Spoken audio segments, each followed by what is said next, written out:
It's Thursday night. I'm sitting here relaxing, playing the game. Got that new college football. And a former college star, Rgiii, well, he's just been excommunicated from the black delegation. We're going to talk about that tonight. How about Dwight Howard?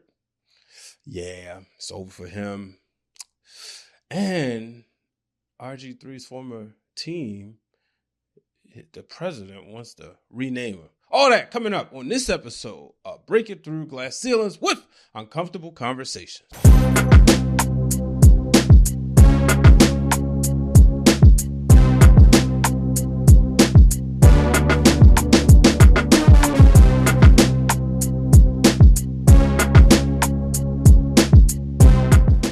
Ladies and gentlemen, welcome to this episode of Breaking Through Glass Ceilings with Uncomfortable Conversations. I'm your host, Brian H. Waters, and this show is brought to you by Six Heart Media Productions. Folks, I'm irritated.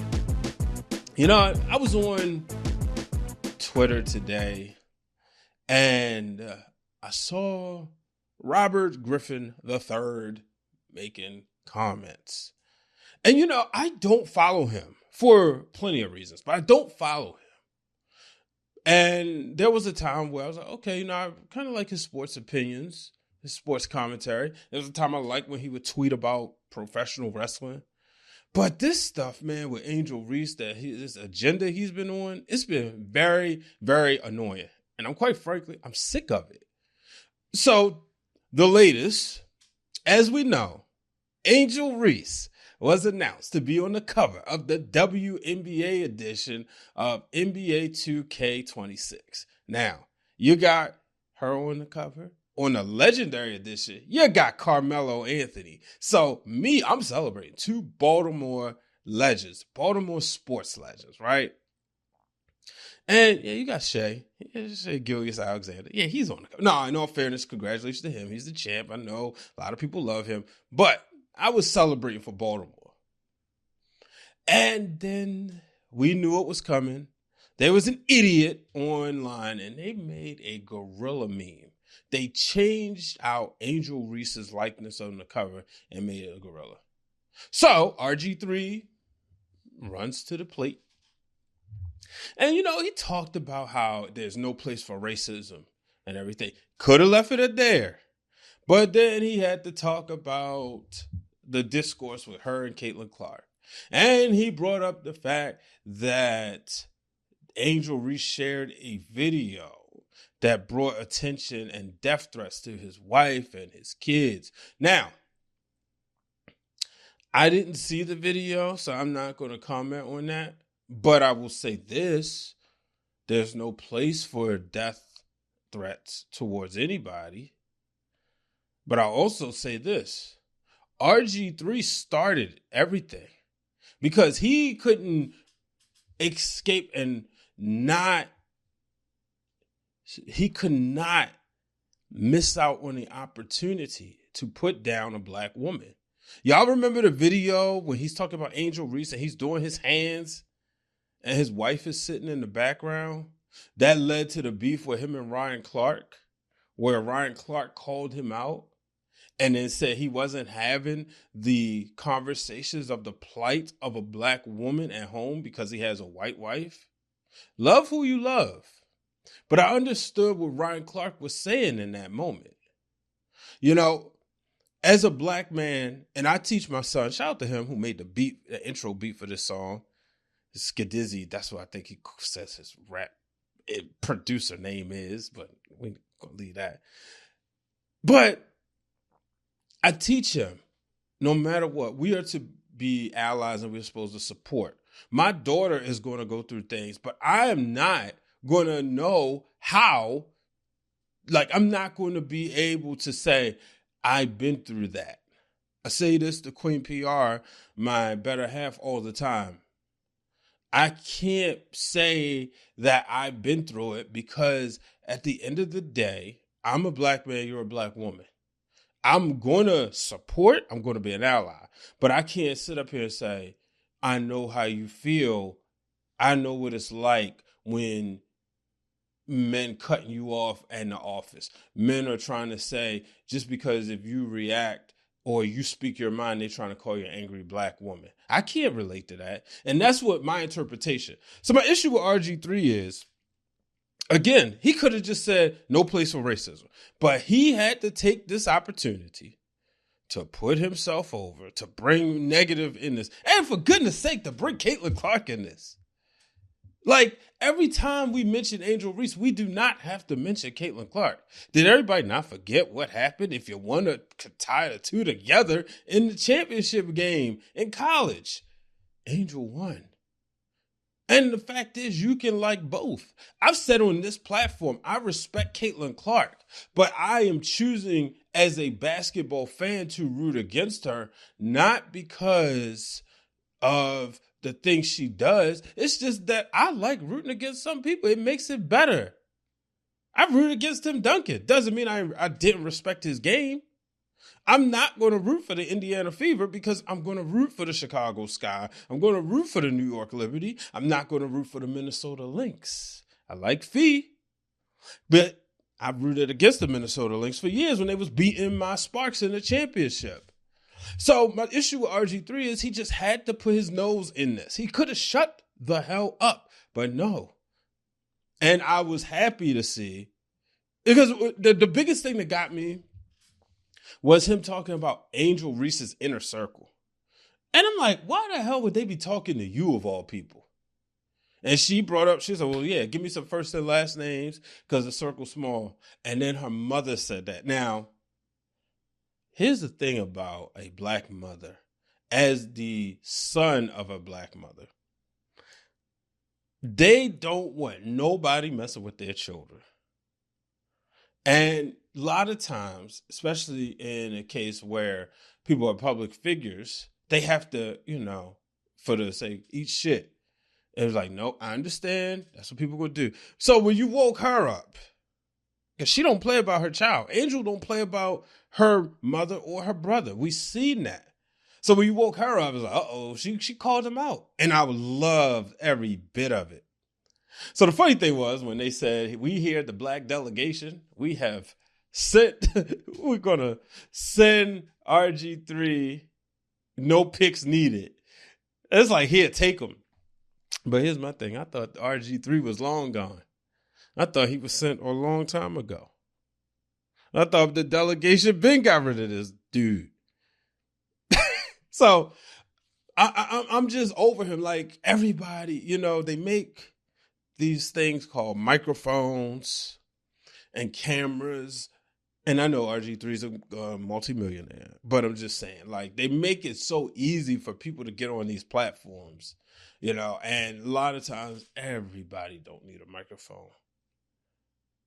And, Rgiii, like that's how he called himself getting on Stephen A. Smith because, he was, the whole conversation sounded like he was bitter that ESPN let him go. He was bitter. And now it seems like he's always trying to say stuff and trying to go viral. He's always saying stuff that make you say, pause. And then he talks about his wife. He constantly says, oh, yeah, my milk. And Ryan Clark said this during the back and forth, said, he would do this at work. And it was always, to me, the way it sounded like he was always trying to get street cred. So, as my father would say, he need to go somewhere and sit down. Ladies and gentlemen, if you want to support this podcast by wearing a t-shirt, whether it's the one that says breaking through glass ceilings or the one that says no ceilings above success, simply go to foryourwear.com. Also, you can support some of your other favorite podcasts and content creators, including Those Wrestling Girls, Seahawk, and the Wrestling Club. And you can support some of your favorite independent wrestlers, including Jay Bougie, Trisha Dora, Chaz the Dawn. Shoot, all the Pure Ignorance is on there. So go on foryourwear.com, go under personalities, you'll find Brian H. Waters, and buy a t-shirt. And remember, I'll give you a shout out on the show. Ladies and gentlemen, are you in the gym every week? Are you looking to kind of keep yourself cool while you work up a nasty sweat? Well, I got the best thing for you. Cooling bands, bandanas, cooling towels, and so much more. Go to Vertical Athletics, get your favorite team in MLS or MLB, or guess what? Now they have a custom option so you can upload your own logo, and you can save 10% at checkout when you enter the code Brian H. Waters. Go to vertical.com, use the code Brian H. Waters to save 10% on some of your best cooling gear. Speaking of Rgiii, though, did y'all see the clip of Donald Trump saying that the Commanders shouldn't have never changed their name? It should go back to the Washington R words. And the reason why I say Washington R words is because that name is no longer a name for the national football team, now known as the Commanders. But it's like, why are we bringing up old stuff? You know, all this make America great again bullshit is really just a make America white again. Put the niggas as slaves. And it's very annoying. It's very sickening. Like, there's a bunch of other stuff going on, and this dude want to be worried about the Washington R words. And I feel bad because it's like they're making progress. They're getting to the point where people are liking them. Jaden Daniels had an incredible year. He captured everybody and, captivating. And it's like, man, we want to root for this kid. And then you have stuff like this. So I don't know, man. Like I said, it was sickening. Who knows? But yeah, leave it in the past. It's a new era. They're the Commanders now. It's Jaden Daniels' era. And they may win a Super Bowl. So I'm not a Washington R words fan. I know there's people who will talk forward. You have people, white people, black people, even people who are Native American will swear, go up and down on why that name should have stayed. Then you have people who say, no, it was time. But the fact of the matter is, it's a new identity. It's a new era. Let's keep it that way. So a couple other things I wanted to talk about. Dwight Howard's wife, Amber Rose Howard, who goes by the name Amy Luciani, filed for divorce. Said it's irretrievably broken, and no prospects for reconciliation. I was watching, shout out to Cass, I was watching him on Angela Yee's show. Ooh. And one of the things he brought up was like, Dwight Howard's always there's always something with him behind the scenes, like outside the court. And people forget, like, Dwight Howard is one of the greatest basketball players ever to walk the face of this earth. And it's unfortunate that we're going to be talking about this. This is the latest, you know what I mean? I remember he was dating, and her name escapes me. She used to play for the Los Angeles Sparks. Oh, Tia Cooper. She was dating him. He was dating her during his championship win with the Lakers. And I remember they was on live and she was getting upset because he was celebrating, appeared to be upset. But, and he's a goofball, admittedly so. And there was a time I didn't like Dwight Howard, and that was after his first run with the Lakers. Now it's like, you know what? That guy don't bother nobody. He just want to have fun. And it sucks that this all blew up publicly. They tried to say, and this is a narrative, right? They tried to say she wanted to take everything. But she put a statement out there saying, no, that's not true. And she don't believe she should be entitled to anything that he acquired before they were married. So I wish them well in their future endeavors. It would be nice if they could reconcile. But if not, hopefully this can end peacefully. Sticking with basketball, it's been 15 years and a day or two since LeBron James ruined the league. LeBron James ruined the league. And I'm sitting here recording. My son is looking at me crazy. But, 15 years ago, this dude sat up across from Jim Gray. Now, he raised a lot of money for the Boys and Girls Club in Cleveland. He made a decision. And I remember this year, coming off the high of the Lakers winning the championship, we stayed on that high for weeks because they had beat the Celtics. Kobe beat the Celtics in Game 7. And what did LeBron James do? He had to run and team with Dwayne Wade and Chris Bosh, creating a super team. It was annoying because he couldn't get past Boston. They were close. But what always frustrated me about that was, one, everybody ran to be a Heat fan. That was annoying. And two, it's just like those guarantees. Every year, we knew LeBron James was going to be in the finals. Now, when he went back to Cleveland, they was a super team too, because he didn't go back without conditions. And one of them was trading Andrew Wiggins for Kevin Love, so he could have a big three there as well. And we was in the big three era. But Steph Curry and the Warriors, they got there. It was a nice team that was put together. And it was fun watching them win that first championship. Now, LeBron James almost did it. You could have made an argument that he could have been MVP. If that would have won Game 7 in that year, just because Kevin Love and Kyrie Irving was hurt. But the next year they bounced back. They won the championship.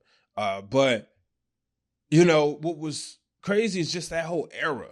Because then Kevin Durant leaves and goes and signs with the leaves the Oklahoma City Thunder and goes to sign with the Golden State Warriors. And then they won the next two titles. Now, we know, unfortunately with them, injuries happen. But it seemed like it was going to be dynasty after dynasty. Or maybe not dynasty, but back-to-back champions, whatever you want to call it. But it's been fun watching the disparity of the league here lately. I mentioned the Oklahoma City Thunder, a team put together, winning the championship. You have last year was the Boston Celtics, and that was a team put together. I'm a Lakers fan, but we was super team-esque when, we were super team-esque. Let's not act like it. We had, I know Dwight Howard didn't make the list, but he should have. So, but put it like this, we had 3 top 100 players. Yeah, Dwight Howard was out of his prime, but shoot, he was on the team. We had Rondo. So I'm not going to act like we wasn't. But, it's always fun. Like, I've been playing a lot of nostalgia games, right? I've been playing a lot of NBA Live, 03, 04, 05. And then even me and my son was playing NBA 2K, playing in the Eras mode. And it was fun seeing these teams when they were built and put together, maybe a free agent signing. But it seems like we're getting back to that. Your teams in the finals was the Thunder and the Pacers, and it went 7 games, and it was fun basketball. I mentioned teams that's won. We had the run that started with the Toronto Raptors, then the Lakers, then the Bucks, and now then the Nuggets. I think it was the Nuggets, then the Warriors. Was it Nuggets, Warriors, Celtics?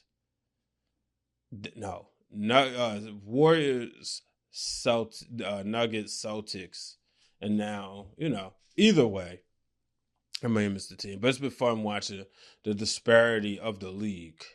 So yeah. Now, before I get out of here, I got to talk about this. Y'all hear about this Robo-Cop mess? Not Robo-Cop, Robo-Umpires in baseball. How dare, Robo-Umpires in baseball is just absolutely asinine. You're taking away one of the most beautiful sports, and you're taking one of the most beautiful sports and ruining it. You're going to have an umpire. I believe these things are going to be used in the All-Star game. AI is out of control at this point. It's taking people's jobs away. And with an MLB umpire, you don't just start today and end up in MLB. You got to go through the extensive process, single A, double A, triple A, boom.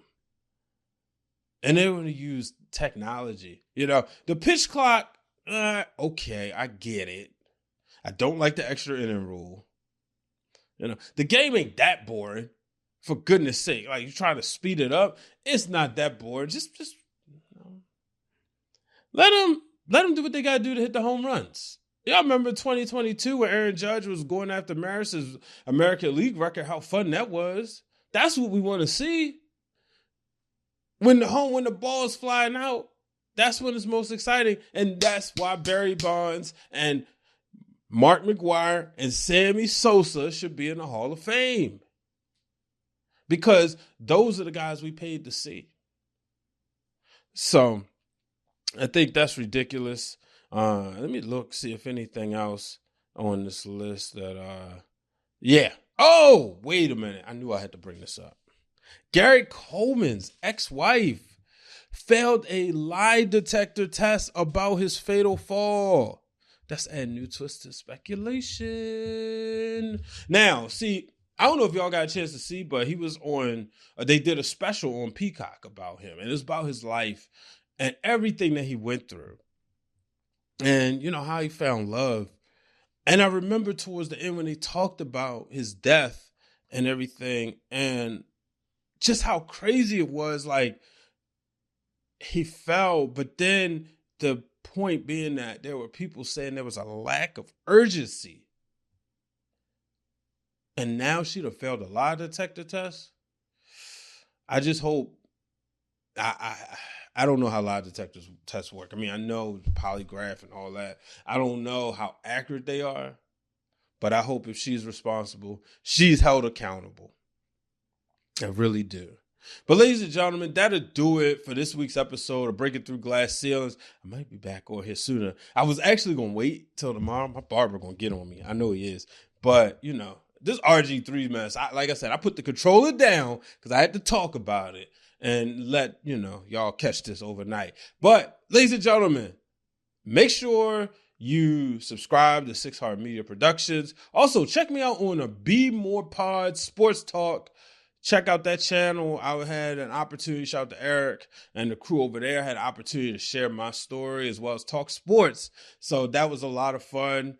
We all know the Orioles. Oh, boy. Look, they lost the game they had in their hands. They traded Brian Baker. Then he goes to Tampa, immediately gives up some runs and gives up the lead like he did in his last outing. Hopefully he'll get it together, but hopefully the Orioles are turning around. People keep saying this isn't a fire sale. It was just an opportunity he had. Who knows? I'm not trying to get attached to this team. I know they're less than 10 games under 500 now, but I'm not getting my hopes up. I'm not. So, folks, until the next time, remember, do not let anyone place a ceiling above your success. So long, everyone.